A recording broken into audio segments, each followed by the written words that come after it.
Hello दोस्तों, सभी को नमस्कार। सभी का वेलकम है इस लाइव क्लास में। सभी को नमस्कार, सभी को वेलकम है इस लाइव क्लास में।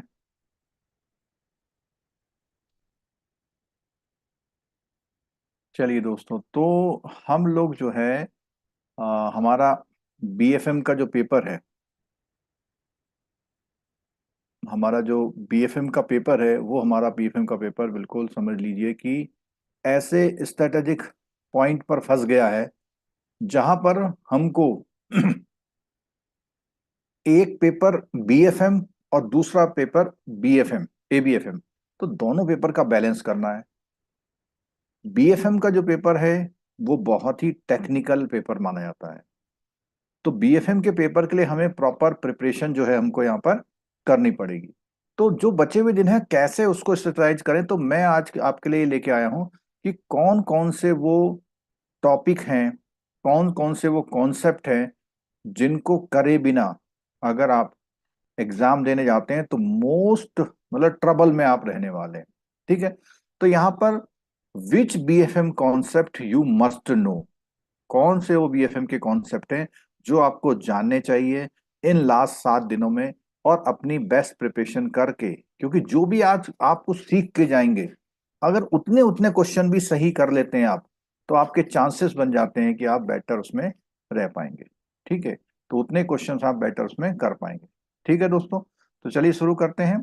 और मैं यहाँ पे इससे पहले हम शुरू करें आपको बता देते हैं कि जो हमारा न्यू बैच है ऑनलाइन इंटरेक्टिव, जहां पर हम ऑनलाइन बोलने के साथ साथ आपकी प्रॉब्लम्स को भी देन एंड देयर देखेंगे, उसके लिए रजिस्ट्रेशन स्टार्ट हुए हैं। फर्स्ट 100 स्टूडेंट्स के लिए जो हमारा सीआईबी का पैकेज है वो अभी ऑफर प्राइस में 4999 4999 है, जिसमें आपको इंक्लूड होने वाला है एमसीक्यू सर का। ठीक है, उसके अलावा सर की जो है केस स्टडी जो डेवलप की गई है काफी रिसर्च के बाद, तो तूर सर का एमसीक्यू और तूर सर की जो केस स्टडी यहाँ मिलने वाली है। साथ में ये पूरी टीम आपको आपके सीआईबी को कंप्लीट कराएगी। आपके जो भी एग्जाम्स हो रहे हैं उनके रिजल्ट्स आप देख सकते हैं कि कितने बेहतर रिजल्ट हम लोगों के वहां पर निकल के आ रहे हैं। तो जो लोग कॉन्सेप्चुअली चीज पूरी करते हैं उनका पेपर जो है डेफिनेटली ठीक होता है। तो इसके जो रजिस्ट्रेशन है इस बैच के, जो बैच के रजिस्ट्रेशन है उसके लिए जो ये हमारी क्लास चल रही है, जो हमारी क्लास चल रही है उस क्लास में, उस क्लास में जो हमारी क्लास चल रही है उस क्लास का जो लिंक है वो नीचे मैं ड्रॉप कर दे रहा हूँ। तो जो लोग भी सीआईबी के लिए इंटरेस्टेड हैं वो लोग क्या है, इस लिंक को यूज करके इस कोर्स में इनरोल हो सकते हैं। ठीक है, और जिन लोगों को कोई क्वेरी करनी है, जिन लोगों को क्वेरी करनी है वो क्वेरी चैट बॉक्स में कर सकते हैं। चलिए, तो हमारा सबसे पहले है वो कौन से कॉन्सेप्ट, तो मैं यहाँ पे कुछ कीवर्ड लिखूंगा। अगर आपने उन कीवर्ड को नहीं समझ रखा तो जरूर समझ के जाइएगा। मैं यहाँ पे कुछ कीवर्ड लिखूंगा। अगर आपने अभी तक तैयारी नहीं करी, टाइम नहीं मिला, कुछ भी रहा हो, तो मैं यहाँ पे कुछ कीवर्ड्स लिखने वाला हूं। उन कीवर्ड्स को एटलीस्ट जरूर करके जाइएगा, उन कीवर्ड्स को जरूर करके जाइएगा। कुछ केस स्टडी के नाम दूंगा आपको, जहां से भी मिल जाए उसको जरूर सीख के जाइएगा। ठीक है, तो सबसे पहले अगर मैं बात करूं फॉरेक्स में, अगर बात करूं सबसे पहले, तो फॉरेक्स की बात मैं करूंगा।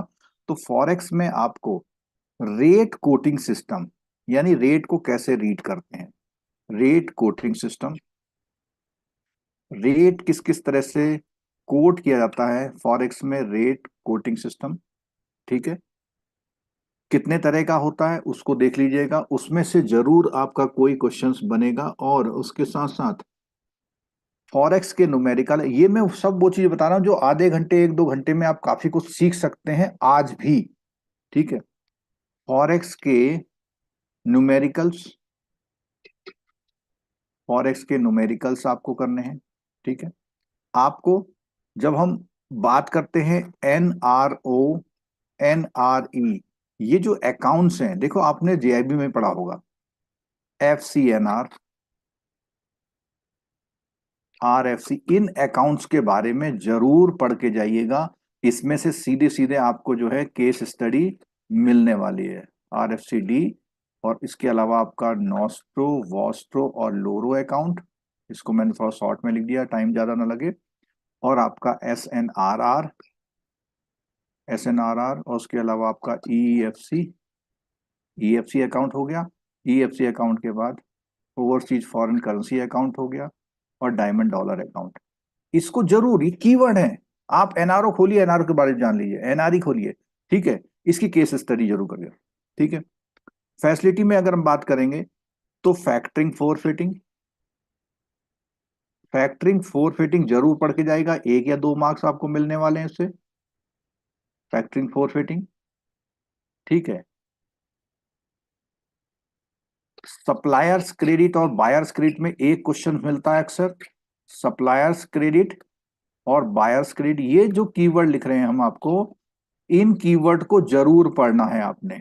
और बाकी जो हमारी 7 डेज क्लासेस चलेंगी उनको तो फॉलो करना ही करना है आपने, ठीक है। आपको लिबरलाइज रेमिटेंस स्कीम क्या है इसके बारे में पढ़ के जाना है, इसमें अमाउंट वाइज क्या क्या चीज है वो सब देख के जाना है आपको, ठीक है। EEFC, जो हमारा सॉरी ECGC की जो इंश्योरेंस पॉलिसीज हैं, ECGC की इंश्योरेंस पॉलिसीज इंश्योरेंस पॉलिसीज हैं, उनको पढ़ लेना है आपने। तो ये मैंने आपको बताया कौन से, मॉड्यूल ए से। किससे बताया मैंने? मॉड्यूल ए में इतने चीजों को ढूंढ लो बुक में जहां पर भी है, उसमें से आपको क्वेश्चन मिलेंगे, ठीक है। अब बात करते हैं मॉड्यूल बी, जो सबसे बड़ा मॉड्यूल है। तो मॉड्यूल बी में अगर बात करेंगे तो सबसे पहले आपको कैपिटल चार्ज की कैपिटल चार्ज अप्रोचेज पता रखनी है। ये सब बुक में मिल सकता है अगर आप ध्यान से देखेंगे। और इसकी कैलकुलेशन कैपिटल चार्ज की, ये न्यूमेरिकल में आएगा। सब आसान चीजें हैं, अगर आप एक बार देखेंगे तो समझ जाएंगे। कैपिटल चार्ज की कैलकुलेशन, कैपिटल चार्ज की क्या कैलकुलेशंस देखनी है, और ये तीनों में देखनी है, क्रेडिट रिस्क में, मार्केट रिस्क में और ऑपरेशन रिस्क में देखना है आपने, ठीक है। न्यूमेरिकल की बात करेंगे तो कैपिटल यानी टीयर 1 टीयर 2 बेस में, टीयर 1 टीयर 2 बेस में एक न्यूमेरिकल कहीं से भी मिल जाए आपको, या हमारी क्लासेस से देख लेंगे पुराना, ठीक है। इसके अलावा हेयर कट बहुत इंपॉर्टेंट है। हेयर कट, हेयर कट क्या होता है उसके बारे में वीडियो देख के समझ के जाइए, इसमें न्यूमेरिकल आपको मिल जाएगा। उसके बाद क्रेडिट रिस्क,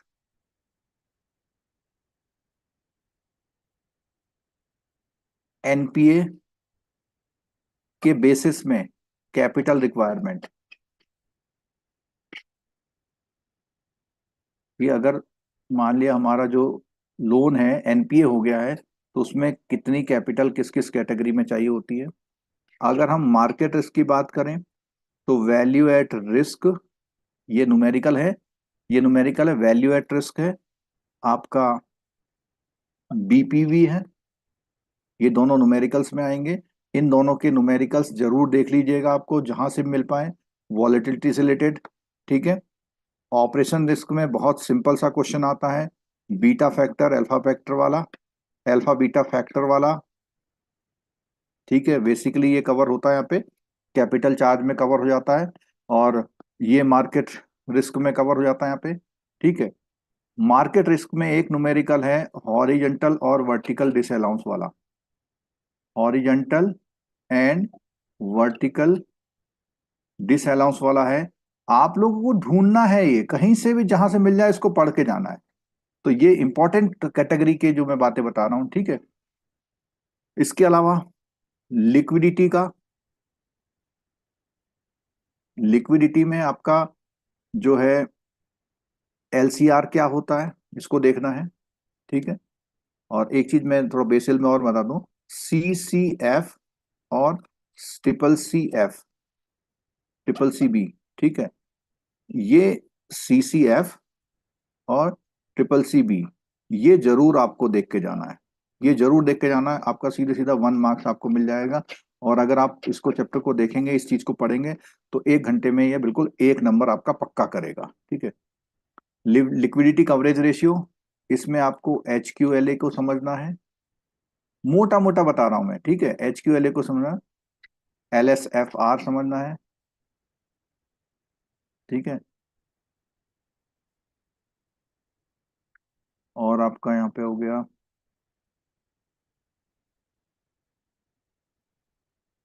एक फालकर को आपको समझना है। ठीक है। उसके बाद बात करें लिक्विडिटी के इसमें ही आ गया, यहाँ आ गया। और एक स्टैंडर्ड डेविएशन को जरूर आप दोबारा रिवाइज कर लेना, क्योंकि ये बेसिकली तो स्टैंडर्ड डेविएशन हमारा एबीएम में है, लेकिन एबीएम में उसका कॉन्सेप्ट यहाँ पर यूज होता है। एबीएम में इसका कॉन्सेप्ट हमारा यहाँ पर यूज होता है। ठीक है। अगर मैं सी की बात करूं, मॉड्यूल सी की बात करूं, मॉड्यूल सी की बात करूं, तो मॉड्यूल सी में आपके जितने मनी मार्केट के इंस्ट्रूमेंट हैं, ट्रेजरी बिल्स हैं, कॉमर्शियल पेपर है, सर्टिफिकेट डिपॉजिट है, इंटर कॉर्पोरेट सर्टिफिकेट डिपॉजिट है, ये जरूर आपको देखना है। ठीक है। डेरिवेटिव्स क्या होता है, डेरिवेटिव्स में कौन कौन से इंस्ट्रूमेंट हैं, डेरिवेटिव्स हैं। ठीक है। फॉरेक्स डेरिवेटिव कौन से हैं और क्रेडिट डेरिवेटिव कौन से हैं, ये जरूर देखने हैं आपने। ठीक है।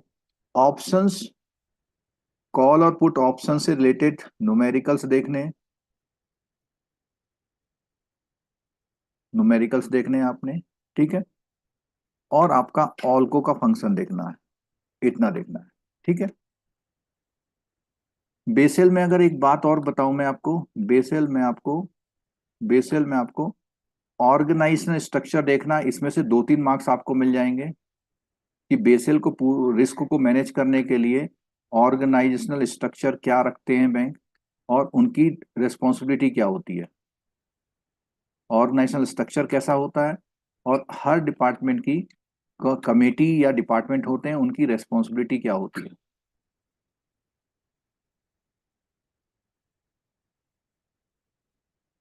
ठीक है। और यहाँ पर नेट स्टेबल फंडिंग रेशियो भी आपको देखना है। ठीक है। डी मॉड्यूल में आएंगे हम आपको, डी मॉड्यूल में आपका सुपरवाइजरी रिव्यू, सुपरवाइजरी रिव्यू। ठीक है। और आपका interest rate risk, interest rate risk बहुत इंपॉर्टेंट है। इसमें जो है आपको इंटरेस्ट रेट रिस्क में आपको न्यूमेरिकल्स मिलेगा। ठीक है।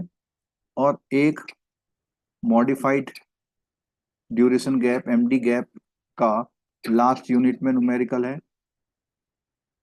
ठीक है। और इसके अलावा बात करें तो इसी मॉड्यूल डी में आपका कैपिटल से रिलेटेड एक, कैपिटल रिक्वायरमेंट से लेकर के एक न्यूमेरिकल आपको मिलेगा। ठीक है। अगर आपने इतने कॉन्सेप्ट जरूर कर रखे हैं, अब कहने को आप ये कह सकते हैं कि साहब ये तो पूरी किताब है, ऐसा नहीं है, पूरी बुक नहीं है। आपको सिर्फ इन कीवर्ड्स को, आपको सिर्फ इन कीवर्ड्स को रिसर्च करना है, उसको कंसाइज करना है, और देखना है कि इसमें क्या समझ में आया आपको। या यूट्यूब में डिफरेंट जो लोग पढ़ाते हैं उनके लेक्चर्स कहीं मिल जाएं, इन सब्जेक्ट में। पूरा बुक की बात नहीं कर रहा, बहुत है, बुक तो बहुत बड़ी है। इन चैप्टर्स पे अगर आप कंट्रोल करके जाते हैं, एक बहुत इंपॉर्टेंट रह गया था मेरा एनपीए, एनपीए में भी बिल्कुल न्यूमेरिकल के पूरे पूरे चांस हमें यहाँ पे देखने को मिलते हैं। एनपीए में जो पूरे चांस है एक न्यूमेरिकल मिलने के, वो भी पूरे पूरे वहां पर बने रहते हैं। ठीक है। एक मैकाले ड्यूरेशन, मैकाले ड्यूरेशन का भी एक क्वेश्चन अक्सर जो है क्वेश्चन पूछा जाता है। ठीक है। तो ये मैंने आपको बता दिया। और जब हम बात करते हैं चैप्टर्स की, तो मॉड्यूल ए की बात करते हैं, तो मैंने आपको एक तो ये वाला चैप्टर बोला है, एलआरएस की बात करी है, अकाउंट्स की बात करी है। ठीक है। और फैसिलिटी टू एक्सपोर्ट उसकी बात करी है, रोल ऑफ ईसीजीसी की बात, तो ये सब चैप्टर आपको दिख रहे हैं, इतनों में से मिल जाएगा आपको। ठीक है। और मॉड्यूल बी की बात करें तो जो भी हमने बोले हुए हैं, एक तो ये दो, ये मैं आपको फिर बता देता हूं। मैं यहाँ पे लिख रहा हूं, आप जो सरप्राइज करेंगे कि ये जो दो टॉपिक हैं, यहां से 5 मार्क्स मिलते हैं आपको, क्योंकि जितने टाइप के रिस्क हैं इन दो यूनिट में डिफाइन किए हुए हैं। बहुत ज्यादा बड़ी यूनिट नहीं है, 20-22 पेज की 2 यूनिट है, 5 मार्क्स आपको जरूर देगी, ये पक्की बात है। 5 मार्क्स की यूनिट है ये, ठीक है। बाकी इधर मैंने आपको बताया था लिक्विडिटी वाला क्वेश्चन, यहां से बताया था आपको। इस वाले चैप्टर से जो कैपिटल चार्ज वाले तीनों न्यूमेरिकल और हेयर कट और कैपिटल चार्ज वाले न्यूमेरिकल आपको यहां से मिलने वाले हैं, ठीक है। और मॉड्यूल सी में जैसे मैंने बताया ट्रेजरी प्रोडक्ट से आपको क्वेश्चन मिलने वाले हैं, डेरिवेटिव प्रोडक्ट से क्वेश्चन मिलने वाले हैं, ठीक है। और इसके अलावा जो हमारा treasury and asset liability management है, इससे क्वेश्चंस आपको वहां पर मिलने वाले हैं। मॉड्यूल डी की बात करें तो मॉड्यूल डी की जब हम बात कर रहे हैं तो पहला तो हमारा ये एनपीए वाला मैंने बता दिया स्पेशली आपको। और यहाँ पे कैपिटल एडिक्वेसी के बेसल नॉर्म्स की है, कैपिटल की रिक्वायरमेंट के बारे में है, ठीक है। यहाँ आपका जो R A R O C profit planning है, इंटरेस्ट रेट मैनेजमेंट, ये दोनों आपके 10 मार्क्स के समझ लीजिए टॉपिक हैं। तो आप इस तरह से इंपॉर्टेंट कैटेगराइज आप कर सकते हैं, इस तरह से इंपॉर्टेंट कैटेगराइज कर सकते हैं, ठीक है। तो दोस्तों ये हमने एक स्ट्रेटेजिक मूव आपको बताया कि आप इन कीवर्ड्स को, आप इस वीडियो को दोबारा देख लीजिएगा। कुछ समझ में नहीं आता, जितने वर्ड हमने यहाँ लिखे हुए हैं उनके बारे में जरूर आप पढ़ के सीख के जाइए, ठीक है। और उसके साथ साथ जो इन 6 डेज में हमारी जितनी भी चैनल पर क्लासेस आएंगी, उन क्लासेस को आप जरूर देखिएगा, क्योंकि वो एग्जाम पॉइंट ऑफ व्यू से इंपॉर्टेंट क्लासेस कवर की जाती हैं इस समय पे एग्जाम टाइम पे। और जिन लोगों का जो अभी जेआईबी जिन्होंने फ्रेश किया हुआ है, वो सीआईबी में इनरोल कर सकते हैं। अगर कोई यहाँ पे जेआईबी वाले स्टूडेंट्स हैं, वो जेआईबी में भी इनरोल कर सकते हैं। क्लासेस जो होंगी होंगी हमारी मॉर्निंग में 8 AM से पहले होंगी, और इवनिंग में 7:30 PM से बाद में होंगी, ठीक है। तो क्लासेस का जो स्ट्रक्चर है वो इस तरह रहने वाला है। आपकी जो भी क्वेरी है, आप अपनी क्वेरी को यूट्यूब के टेक्स्ट बॉक्स में, चैट बॉक्स में डाल सकते हैं। अगर कोई क्वेरी है तो हम क्वेरी को रिप्लाई कर देंगे, ठीक है। और बढ़िया से एग्जाम करके आइए, न्यूमेरिकल बैलेंस बना के रखिएगा, क्योंकि जो न्यूमेरिकल है हमारा यहाँ पे एक जब न्यूमेरिकल आप करेंगे तो न्यूमेरिकल के लिए सेपरेट टाइम रखिएगा, थ्योरी एक एक राउंड में पूरी जरूर आप कर लीजिएगा, ठीक है दोस्तों। चलो सभी को बेस्ट ऑफ लक। अगर एग्जाम के बाद आपको फ्रूटफुल लगे तो इस वीडियो पे दोबारा आकर के आप कमेंट जरूर डालिएगा। चलिए अब हम रेगुलर जो अपनी क्लासेस हैं शुरू करेंगे। Thank you so much.